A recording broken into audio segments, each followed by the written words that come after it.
Everyone, welcome to সঙ্গী সাথী পাঠশালা। আজকে আমরা ডিএলএড পার্ট 2 সেশন 2023-25 নিয়ে আলোচনা করব। এখানে আমরা সাবজেক্ট এডুকেশনাল স্টাডিজ CC02 এর চ্যাপ্টার 5 মহান শিক্ষাবিদগণ শুরু করেছিলাম। ইতিমধ্যে এই চ্যাপ্টার থেকে আমরা বেশ কয়েকটি পর্ব আলোচনা করে ফেলেছি। আজকে আমরা আরেকটি নতুন পর্ব নিয়ে আলোচনা করছি। আজকে আমরা 4 নম্বর পর্ব। এখানে মূলত আমরা 7 নম্বরের প্রশ্নগুলো এবং 7 নম্বরের জন্য পাঠ প্রশ্ন হিসাবে 3 অথবা 4-এর জন্য যে প্রশ্নগুলো খুব গুরুত্বপূর্ণ সেগুলো নিয়ে আলোচনা করব।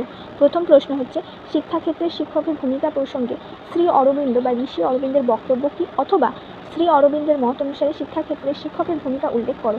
এই দুটি প্রশ্ন খুব গুরুত্বপূর্ণ। এটা অথবা এটা যে কোনোভাবে যে কোনো ভাষাতে আসতে পারে। মূলত শ্রী অরবিন্দের মত অনুসারে শিক্ষকের কেমন হওয়া উচিত সেটাই আমাদের মূল বক্তব্য। উত্তর দেখে নেব। শিক্ষাক্ষেত্রে শিক্ষকের গুরুত্বপূর্ণ ভূমিকা প্রসঙ্গে শ্রী অরবিন্দ তার পুস্তক a system of national education শিক্ষণ এর মূল 3টি ভূমিকা নিয়ে আলোচনা করেছেন। তিনি বলেছেন, প্রকৃতপক্ষে কোনো কিছু শেখানো যায় না। তিনি বিবেকানন্দের ন্যায়ের শিক্ষকের সহায়কের ভূমিকাকে গুরুত্ব দিয়েছেন। প্রত্যেক শিক্ষার্থীদের মধ্যে যে ঈশ্বরের অংশ আছে তাকে উদ্দীপ্ত করাই হচ্ছে শিক্ষকের প্রধান কাজ। প্রত্যেক শিক্ষার্থীর মধ্যে ঈশ্বরের অংশ মানে ব্রহ্মের যে পরম ব্রহ্মের যে অংশ আছে, যে সর্বগুণ সম্পন্ন, তাকেই জাগ্রত করার কথা বলা হয়েছে। মানে নিজের প্রকৃত সত্তাকে, অন্তর্নিহিত সত্তা বিকশিত করার কথা বলা হয়েছে। 2, তিনি মন্তব্য করেছেন, মনকে তার বৈশিষ্ট্য অনুযায়ী বিকাশের সুযোগ দিতে হবে। কোনো কিছু উপর থেকে চাপিয়ে দেওয়া যাবে না, ভিতর থেকে উদ্দেশ্য করতে হয়। তাই শিক্ষক এবং শিক্ষার্থীর চাহিদা অনুযায়ী হবে না, তার ইচ্ছাকেও গুরুত্ব দিতে হবে। মানুষের মন হচ্ছে অনেক বড়। মানুষকে সবসময় বলা হয় তার মন যেদিকে টানে তাকে সেই দিকে যেতে। সবসময় মাথা দিয়ে বিচার করি বা বুদ্ধি দিয়ে বিচার করলে সব কিছু হয় না, মনকেও গুরুত্ব দিতে হয়। তাহলে সেটাই বোঝানো হয়েছে।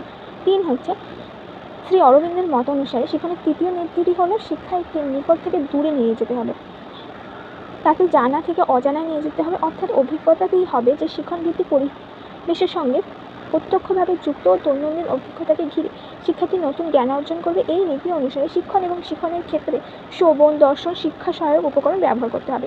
এমন পরিস্থিতি শিক্ষার্থীদের সামনে উপস্থাপন করতে হবে যেখানে সে জানা থেকে অজানার দিকে এগিয়ে যাবে, সহজ থেকে কঠিনের দিকে এগিয়ে যাবে।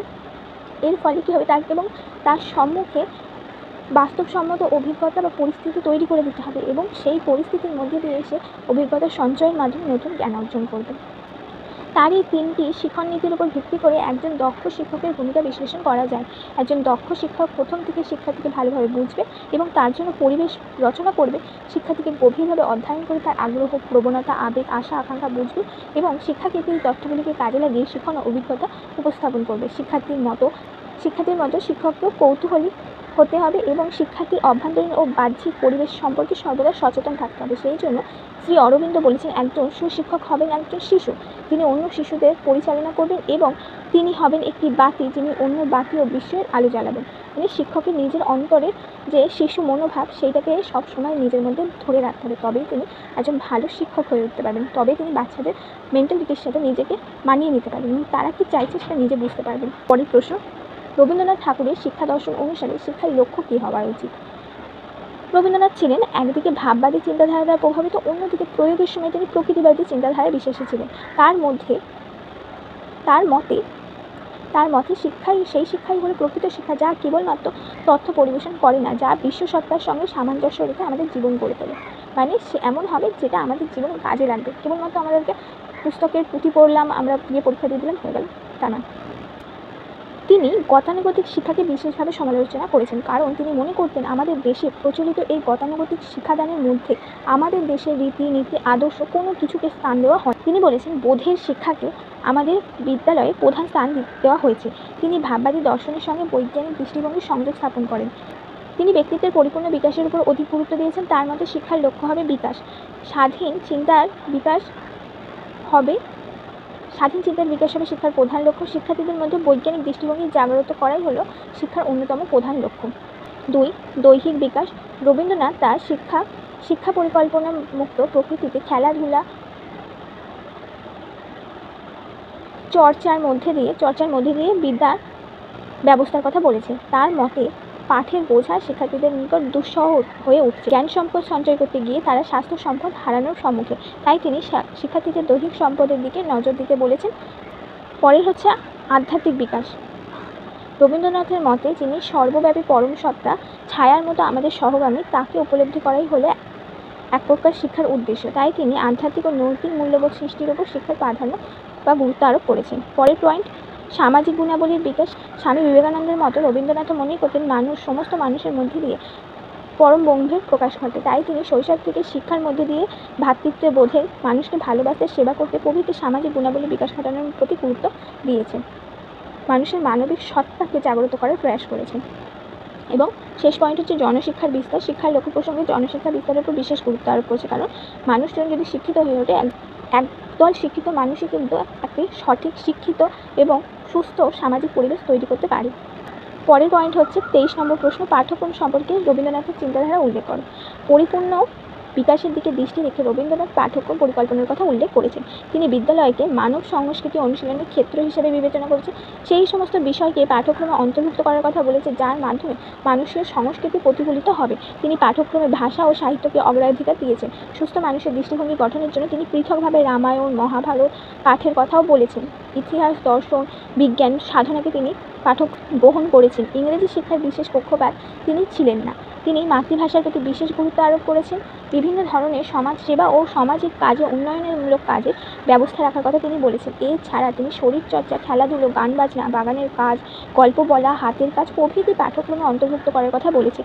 এই সকলের মধ্যে দিয়ে শিক্ষার্থীর সার্বিক বিকাশ ঘটবে বলে তিনি উল্লেখ করেছেন। এই ছিল রবীন্দ্রনাথের মত অনুসারে পাঠ্যক্রম কেমন হওয়া উচিত, যেখানে তিনি সংস্কৃতি চর্চার উপর অনুশীলন করার কথা বলেছেন, সেই সাথে মানুষের ভাষা ও সাহিত্যকে গুরুত্ব দিয়েছেন।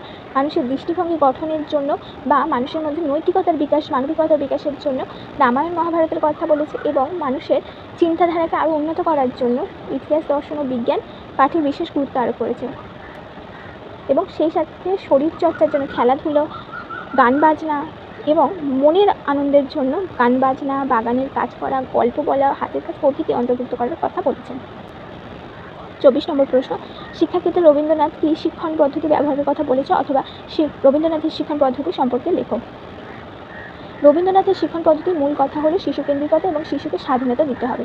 তিনি শান্তিনিকেতনের স্বাধীনতার সঙ্গে সংযম ও ব্রহ্মচর্য পালনের কঠোর নির্দেশও দিয়েছিলেন। তিনি শিক্ষাকে সক্রিয়তা ভিত্তিক, ইন্দ্রিয় অনুশীলন, প্রকৃতির পর্যবেক্ষণ, সৃজনধর্মী কাজকর্ম প্রভৃতির মাধ্যমে শিক্ষার্থীদের শিক্ষা দেওয়ার কথা বলেছেন। তিনি বলেছেন শিক্ষক তার প্রয়োজন মতো পদ্ধতি উদ্ভাবন করে শিক্ষাদান করবেন বা শিক্ষার্থীদের পড়াবেন। তবে তিনি প্রাচীন তপোবন শিক্ষার দ্বারা প্রভাবিত হয়েছিলেন। তিনি মনে করতেন গুরু ও শিষ্যের মধ্যে সুসম্পর্ক থাকলে সেখানে শিক্ষাদানের কাজ অনেক সহজতর হয়ে যায়। শ্রেণী শিক্ষণের গতানুগতিক প্রথার পরিবর্তে তিনি প্রকৃতির খোলা আকাশের নিচে শিক্ষা দেওয়ার কথা বলেছেন এবং এছাড়াও শিক্ষার্থীকে সামাজিক শিক্ষা দেওয়ার জন্য তিনি আবাসিক শিক্ষা ব্যবস্থা এবং বিদ্যালয়ের যৌথ জীবনযাপন করার প্রয়োজনকে স্বীকার করে নিয়েছেন। তিনি সক্রিয়তা ভিত্তিক শিক্ষাকে গুরুত্ব দিতে বলেছেন যে ইতিহাস, ভূগোল, বিজ্ঞান প্রভৃতি বিষয়গুলিকে সহজ সরল সক্রিয়তার মাধ্যমে শেখাতে হবে উল্লেখ করেছেন। তবে শিক্ষার মাধ্যম হিসেবে তিনি মাতৃভাষাকে সর্বাধিক গুরুত্ব আরোপ করেছেন। ইংরেজি মাধ্যমের শিক্ষার বিরুদ্ধে তিনি বিশেষ বক্তব্য রাখেন। তার কাছে পরভাষার শিক্ষা শিক্ষার পরধর্মের সমান। মাতৃভাষাতে শিক্ষাকে তিনি শিক্ষার স্বাভাবিক মাধ্যম ও বাহন হিসেবে উল্লেখ করেছেন। শিক্ষার মাতৃভাষা মাতৃদুগ্ধের সম বলে তিনি উল্লেখ করেছেন। যেভাবে মাতৃদুগ্ধ আমাদের জীবনের জন্য খুব গুরুত্বপূর্ণ এবং আমাদেরকে পরিপুষ্ট করে, সেরকমই মাতৃভাষার শিক্ষাই আমাদেরকে প্রকৃততে শিক্ষিত করে তোলে। ইংরেজি ভাষার মাধ্যমে শিক্ষার প্রধান ত্রুটি সম্পর্কে তিনি বলেছেন, ইংরেজি ভাষার মাধ্যমে শিক্ষার ফলে শিক্ষার্থীদের জীবনের অধিকাংশ সময় ব্যয় হয় ভাষা শিখতে। উপরন্তু এই শিক্ষা ব্যয়বহুল হওয়ায় দেশের সাধারণ মানুষের নিকটে সেই শিক্ষা বা সেই ভাষা পৌঁছয় না। মাতৃভাষার শিক্ষা নয় বলে শিক্ষালয়ের বিষয়বস্তুগুলি প্রাণের সামগ্রী হয়ে ওঠে না, শিক্ষিতরা অশিক্ষিতই থেকে যায়। যদি বলে যে ইংরেজি শিক্ষা বা ইংরেজি ভাষার মাধ্যমে শিক্ষা প্রসঙ্গে রবীন্দ্রনাথের বক্তব্য কী বা রবীন্দ্রনাথ ইংরেজি ভাষা সম্পর্কে কী মনোভাব পোষণ করেছেন, তাহলে এই প্রশ্নের এই অংশটুকু লিখলে তোমাদের কিন্তু সেই যে 2 কি 3 নম্বরের যদি প্রশ্ন আসে তাহলে সেটা কভার হয়ে যাবে। এখানে আরও একটি প্রশ্ন হয়ে গেল। উপসংহারে বলছেন মূলত তিনি শিক্ষাকে প্রাণবন্ত ও সমাজের সর্বস্তরের মানুষের জন্য উপযোগী করে তোলার কথা বলেছেন। সেই সাথে শিক্ষাকে এমন করে তুলতে হবে যা সহজ সরল স্বাভাবিকভাবে সকলে গ্রহণ করতে পারে ও জীবনে কাজে লাগাতে পারে। এই ছিল রবীন্দ্রনাথ শিক্ষাদান প্রক্রিয়া। এরপরে আমরা পরের প্রশ্ন নিয়ে আলোচনা করব। পরের প্রশ্ন হচ্ছে 25 নম্বর প্রশ্ন, শিক্ষক প্রসঙ্গে রবীন্দ্রনাথের ধারণা উল্লেখ করো। রবীন্দ্রনাথ শিক্ষাধারা প্রবন্ধে শিক্ষক সম্পর্কে বিষয়টি আলোচনা করেছেন। তিনি মনে করতেন শিক্ষক শিক্ষার্থীর সহায়ক হবে। তপবনের শিক্ষা ব্যবস্থার দ্বারা তিনি বিশেষভাবে প্রভাবিত হয়েছিলেন। শিক্ষককে তিনি গুরু বলে আখ্যা দিয়েছিলেন। রবীন্দ্রনাথ তার আশ্রমের রূপ ও বিকাশ গ্রন্থে বলেছেন, গুরুর অন্তরে ছেলে মানুষই যদি একেবারে শুকিয়ে যায় তাহলে তিনি ছেলেদের ভার নেবার যোগ্য নন। রবীন্দ্রনাথের মত অনুসারে শিক্ষকের শিক্ষাদানে যদি শুধুমাত্র কর্তব্যবোধ থাকে বা ব্যবসায়িক কার্য থেকে উৎসাহিত হওয়া উচিত নয়। শিক্ষকের শিক্ষাদান হচ্ছে যুক্তির দান। যার শিক্ষক সবসময় অন্তরের যে আনন্দের সঙ্গে যার শিক্ষক সবসময় আনন্দের সঙ্গে অন্তরের ভালোবাসায় যা পেয়েছেন তাই অকৃপণভাবে দান করবেন শিক্ষার্থীদের জীবনকে শিক্ষার আলোয় ভরে তুলবেন। শিক্ষক শিক্ষার্থীর বন্ধু ও পথপ্রদর্শক ও সহায়ক হয়ে উঠবেন এবং শিক্ষক ও ছাত্রের মধ্যে আত্মীয়তার বন্ধন গড়ে উঠবে, যা তার শিক্ষা গ্রহণ প্রক্রিয়াকে আরও বেশি আনন্দপূর্ণ ও বৈচিত্র্যময় করে তুলবে, আকর্ষণীয় করে তুলবে। এই ছিল রবীন্দ্রনাথের ধারণা অনুসারে শিক্ষার বিভিন্ন রূপ এবং সেই সম্পর্কে যা রবীন্দ্রনাথ বলেছেন সেগুলো। অবশ্যই এই প্রশ্নগুলো তোমাদের জন্য খুব গুরুত্বপূর্ণ এবং অবশ্যই বাকি পর্বগুলো তোমরা চ্যানেলে ভিজিট করে দেখে নিও। আর অবশ্যই আমাকে জানিও যে আমি পুরো সিলেবাস থেকে তোমাদের জন্য 2, 7 ও 16 নম্বরের যে প্রশ্ন সাজেশন মেন প্রশ্নের পরীক্ষার জন্য এখন থেকে আনতে শুরু করবো কিনা। যদি তোমরা বলো অবশ্যই নেক্সট ভিডিওতে আমি তোমাদের 7 ও 16 নম্বর ও 2 নম্বরের প্রশ্নের সাজেশনগুলি নিয়ে আসতে থাকবো।